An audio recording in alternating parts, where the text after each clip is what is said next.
Yo les patates, ça y est, on est de retour pour une nouvelle vidéo. Alors hier, je vous ai posé la question, que voulez-vous comme vidéo aujourd'hui? Donc on va parler, vous le voyez bien, les jeunes qui ont le potentiel de jouer en A la saison prochaine ou dans les prochaines saisons, parce que vraiment il y a des joueurs très jeunes. Donc si vous voulez participer à la prochaine vidéo qui aura lieu vendredi, je vous invite à vous abonner, parce que pareil, une personne sur 5 regarde mes vidéos sans s'abonner, donc abonne-toi. Active la petite cloche, comme ça tu verras les vidéos, et comme ça tu pourras participer également aux différents sondages, et comme ça aussi avoir les vidéos que tu as envie d'avoir sur la chaîne. Oui, c'est possible. Comment? Abonne-toi, partage, et derrière, participe au sondage, comme ça tu seras content de la vidéo que tu auras choisie. C'est ça qui est beau. C'est ça qui est beau. C'est que je vous laisse le choix. On est dans une période où on a le choix. On peut faire ce qu'on veut. Il y a 30% de chances que Messi arrive. 80, 90, 100. Et c'est pareil ici sur la chaîne. Il y a une chance sur 2, une chance sur 3 que tu aies la vidéo que tu veux. Et ça ne dépend que de toi.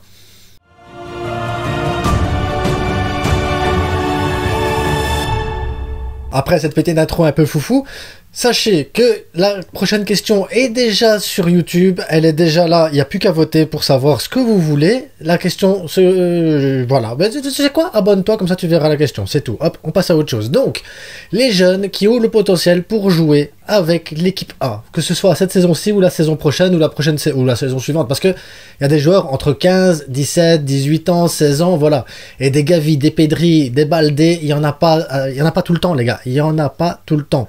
Donc, on va rester concentré et on va parler tout de suite. Donc, on va commencer par le nom que tout le monde attend, évidemment, Arnaud Tenas. Je t'ai eu, hein.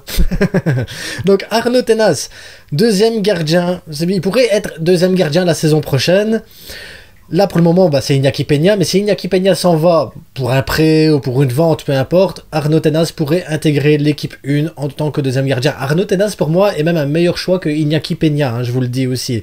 J'aime bien ce profil de gardien, il me fait penser à Valdés. Je sais pas si ceux qui ont connu Valdés, voilà, nonchalant, bien sûr sur ses appuis, il joue au pied, il est pas mal du tout, voilà, un très très bon gardien, et franchement, je pense que sans Arnaud Tenas, l'équipe du Barça Athletic ne serait pas là où ils sont cette saison-ci aussi, à jouer les barrages contre le Castilla. C'est bientôt aussi, hein, si vous voulez un débrief du match là, je vais essayer de le trouver, tiens, le match. Bref, donc Arnaud Tenas est l'un des gardiens potentiels qui pourrait passer en équipe A comme deuxième gardien, et peut-être dans quelques années à la place de Ter Stegen. Franchement, il y a moyen, Arnaud Tenas, retenez ce nom, c'est un très bon gardien. Ensuite, on a Casado, j'en ai parlé, j'en ai reparlé, j'en parle à chaque vidéo quand je veux mon mercato idéal, mon numéro 6, mon futur Busquets. Casado, pour moi, c'est le joueur ultime au poste de numéro 6, c'est le joueur qui pourrait remplacer Busquets, mais c'est le joueur qui doit avoir du temps de jeu progressif. Ça veut dire que maintenant, moi j'aurais préféré qu'il soit déjà dans l'équipe 1 et qu'il fasse tourner avec Busquets un petit peu et tout ça cette saison-ci pour pouvoir préparer son départ, parce qu'on s'attendait au départ de Busquets. Finalement, Busquets est parti, on n'a rien préparé pour son départ et on est là avec des Kimmich, des Zubimendi, des Amrabat et même des noms de joueurs que je ne connais pas, que je ne sais pas d'où ils sortent. Mais bon, on a Ruben Neves quand même les gars, on a Ruben Neves. Bref. Pour moi, Casado, c'est le joueur qu'il faut absolument avoir pour ce poste-là. Il a le potentiel, il a le caractère, il a l'âme du Barça, il a été formé pour ça. Et il doit intégrer pour moi l'équipe A. Maintenant, est-ce qu'il va faire la pré-saison avec les A, voir le potentiel et tout ça? Est-ce que Xavi va pouvoir compter dessus en pré-saison? Et qui serait pas mal, parce qu'au final, c'est ce qui s'est passé avec Baldé. Baldé devait être prêté ou vendu, je sais pas quoi, en début de saison. L'année passée, souvenez-vous que c'est pour ça que Marcos Alonso il est venu. Au final, Baldé, il a écrasé Marcos Alonso, il a fait dégager Jordi Alba. Et il a pris la place. Est-ce que Casado pourrait pas être ce genre de joueur qu'on ne s'attend pas réellement à l'avoir là au poste de numéro 6? On le met dans les matchs de pré-saison et là on se rend compte que le gars il est monstrueux. Monstrueux tout simplement. Pour moi Casado c'est le futur 6 du Barça. Ça doit être le futur 6 du Barça. Maintenant à voir si Xavi compte réellement sur lui. Au pire des cas, pourquoi pas un prêt style Abdé, parce que le prêt d'Abdé a vraiment très très bien fonctionné pour moi. Casado pourrait très bien partir en prêt et après revenir une saison, mais après voilà, les joueurs qui partent en prêt, qui prennent de la valeur, le Barça qui a besoin d'argent, le fair play financier, Tebas qui fait chier, bref, c'est toujours compliqué quand on envoie un joueur en prêt pour le récupérer derrière, surtout s'il prend beaucoup de valeur. Donc Mais pour moi, Casado a le potentiel pour aller en A, c'est clair.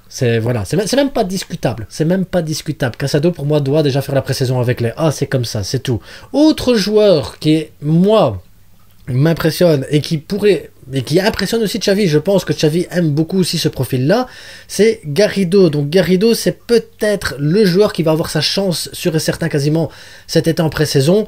Garrido, ben, c'est l'un des jeunes qui a le plus de potentiel pour jouer au milieu de terrain en tant que relayeur, pour pouvoir jouer faux ailier droit. Voilà, c'est un jeune... Il a la vista, il a le dynamisme, il a la vision de jeu, il a la formation Barça. C'est un Made in Masia pur souche. Donc pour moi, Garrido, en plus quand il rentre sur le terrain et tout ça, il apporte un plus au Barça Athlétique. On voit qu'il est au-dessus des joueurs, il est au-dessus de la division 3. Ça c'est sûr et certain. Maintenant, est-ce qu'il a le potentiel pour aller en A? Oui. Est-ce qu'il a le potentiel pour être titulaire contre des Real Madrid, contre Manchester, Bayern et tout? Non, évidemment non. Mais... encore une fois, des jeunes, ça doit s'intégrer au fur et à mesure. Des magiciens comme Pedri, Gavi, Baldé, c'est pas tous les jours, les gars. C'est pas tous les jours et c'est pas toutes les saisons. Il faut pas déconner. Faut pas déconner. Mais pour moi, Garrido, voilà, c'est l'un des joueurs qui peut apporter un plus. Ensuite, on a aussi du côté des attaquants, ben, vous l'attendez, Lamine Yamal. Alors, Lamine Yamal, parce qu'on va, voilà, il faut qu'on en parle tout de suite, parce que sinon vous allez quitter la vidéo, vous allez dire oui, il parle pas de Lamine Yamal. Les gars, Lamine Yamal, il a 15 ans ou 16 ans, un truc comme ça. Ce garçon a le potentiel pour exploser carrément, pour écraser la Liga. Il a la technique, il a la vista. Regardez encore le but qu'il a mis hier avec l'Espagne, c'était monstrueux, monstrueux. Il a un toucher de balle, il a plein de choses, mais il faut le laisser grandir. Donc pour moi, aller en A cette saison, peut-être par intermittence comme ça comme on l'a fait en fin de saison, pourquoi pas, dans les matchs où voilà, il faut faire tourner. Maintenant, pour moi, il doit aller en équipe B. Il faut que l'équipe B aille en division 2 déjà.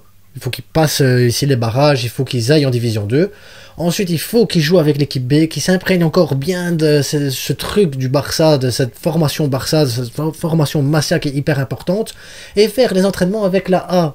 Commencer à s'intégrer au groupe, commencer à faire tout ça, et ensuite, pas cette saison-ci, mais la saison prochaine, peut-être à ce moment-là, l'inscrire directement avec les B et le faire jouer avec les A, comme on a fait avec Gavi, avec Pedri et tout ça. Parce que ce joueur-là, oui, c'est un joueur qui va exploser, c'est un joueur qui est bourré de talent, mais il est jeune et il faut le laisser grandir. Imaginons qu'on le mette en A, que ce soit hyper physique les matchs et que un tacle assassin, style comme Baldé a eu ici, sa croissance, ses performances et tout ça vont en prendre un coup. Regardez Fatih, blessure très grave et sa progression a pris un coup.